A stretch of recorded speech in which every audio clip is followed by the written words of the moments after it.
As eleições de deputados e senadores nos reservaram algumas surpresas, gratas surpresas, pelo que a gente vê no noticiário da listagem do TSE dos candidatos eleitos e pior, ou melhor, dos candidatos que não foram eleitos.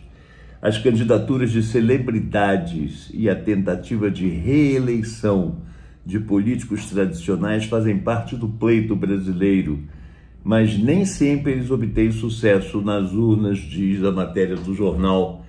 Aqui, entre os numerosos, famosos candidatos, a maioria não teve sucesso. O escritor Adriles Jorge, do PTB de São Paulo, os atores André Gonçalves, do PV do Rio de Janeiro, Alexandre Frota, do PSDB de São Paulo, e Lucélia Santos, do PSB do Rio de Janeiro, a socialite Antônia Fontinelli, do Republicanos do Rio de Janeiro, a ex-paquita Andréia Sorvetão, também do Republicanos do Rio de Janeiro, e o ex-ator pornô Kid Bengala, do União Brasil de São Paulo, o cantor Netinho, do PL da Bahia, a ex-loura do Tchan, Silmara Miranda, do Republicanos do Distrito Federal, o ex-jogador Bebeto, do PSD do Rio de Janeiro, o ex-técnico de futebol Joel Santana, o Papai Joel, do PROS do Rio de Janeiro, o médico Dr. Rei, do Podemos de São Paulo, e os ex-BBBs Ariadna, do PSB de São Paulo, e Marcos Harter, do PSC de Mato Grosso, ficaram de fora da preferência do eleitor. São pessoas conhecidas no mundanismo televisivo e por atividades nem sempre louváveis e edificantes, como o Kid Bengala. Mas é curioso você ver como é que essas pessoas se aventuram na política e algumas dão certo, encorajando outras. Você vê o Tiririca está aí, continua deputado federal por São Paulo, e isso encoraja essas outras pessoas a se aventurarem nessa vida política. Do lado dos caciques políticos também houve surpresas. O ex-presidente da República, Fernando Collor de Mello, do PTB de Alagoas, Eduardo Cunha, do PTB de São Paulo, José Serra, do PSDB de São Paulo, Romero Jucá, do MDB de Roraima, Paulinho da Força Solidariedade de São Paulo, Janaína Pascoal, do PRTB de São Paulo, Joyce Hasselmann, do PSDB de São Paulo, ficaram de fora e não terão mandatos a partir do próximo mês de janeiro.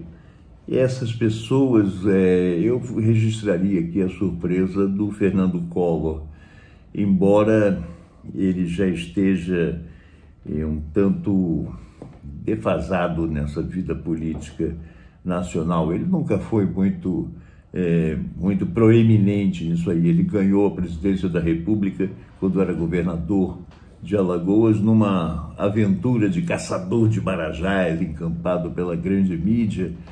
E ali, na primeira eleição, depois da ditadura militar, eleição direta, e aí ganhou o cenário nacional, mas nunca foi representativo de muita coisa, só um coronel alagoano. E além do que, ele está no PTB, esse Partido Trabalhista Brasileiro do Roberto Jefferson e desse padre, aliás, esse padre eu acho que não é do PTB, não sei, mas o fato é o Roberto Jefferson, que é o manda-chuva do PTB, e é lá de São Paulo, e daí o Collor junto dele, como também o Eduardo Cunha de péssima ficha corrida praticamente, um sujeito da pior espécie, cara que fez o possível e impossível, compactuou com todas as sacanagens que foram feitas contra a presidenta Dilma Rousseff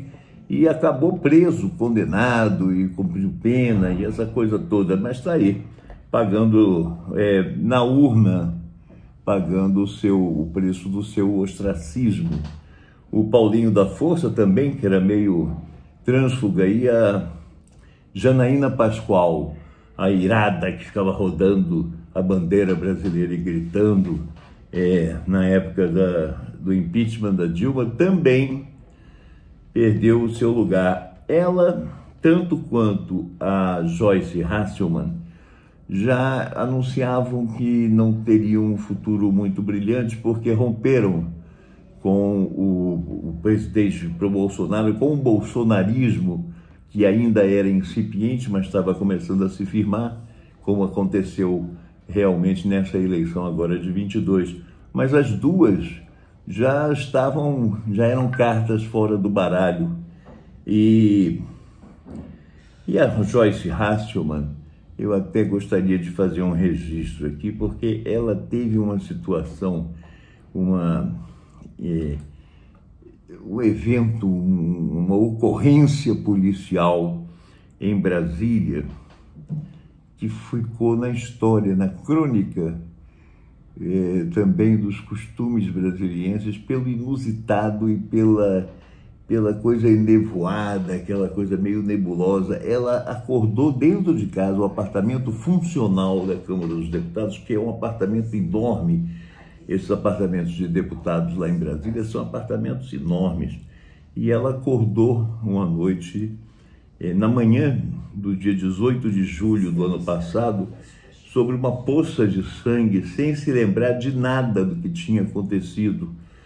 Na época, ela disse que inicialmente achou que se tratava de uma queda, mas passou a acreditar que alguém pudesse ter invadido sua casa e tê-la agredido por causa da extensão dos ferimentos. Isso porque ela teve fraturas em 5 regiões do rosto e lesões nos 2 joelhos, costelas e ombros, e também quebrou alguns dentes. É muita coisa para uma queda dentro do closet do apartamento. E é interessante notar que o marido dela estava em casa, estava num quarto lá no fundo. O apartamento é tão grande que o cara fica no quarto lá no fundo com a porta fechada e não ouve nada do que acontece com a mulher dele lá na frente do apartamento, talvez no primeiro quarto ali, onde ela estava, no closet ali. Mas é estranho, ainda mais porque esses apartamentos funcionais, os prédios funcionais da Câmara dos Deputados, não têm câmeras de vigilância nos corredores, e isso dificulta, ou melhor, isso talvez explique por que a gente não vai saber nunca o que aconteceu com a deputada Joyce Hasselmann nesse apartamento, nessa noite de julho do ano passado.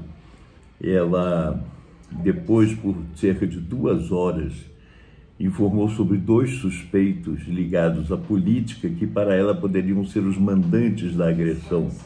E na época disse também que havia muita falta de segurança nos prédios usados por congressistas, que não têm câmeras, e a polícia fez a investigação, a polícia legislativa, e não chegou a nenhuma conclusão. É uma crônica típica desse período Bolsonaro que nós estamos vivendo, principalmente deputados, parlamentares e lá em Brasília. É isso aí, gente. Um abraço.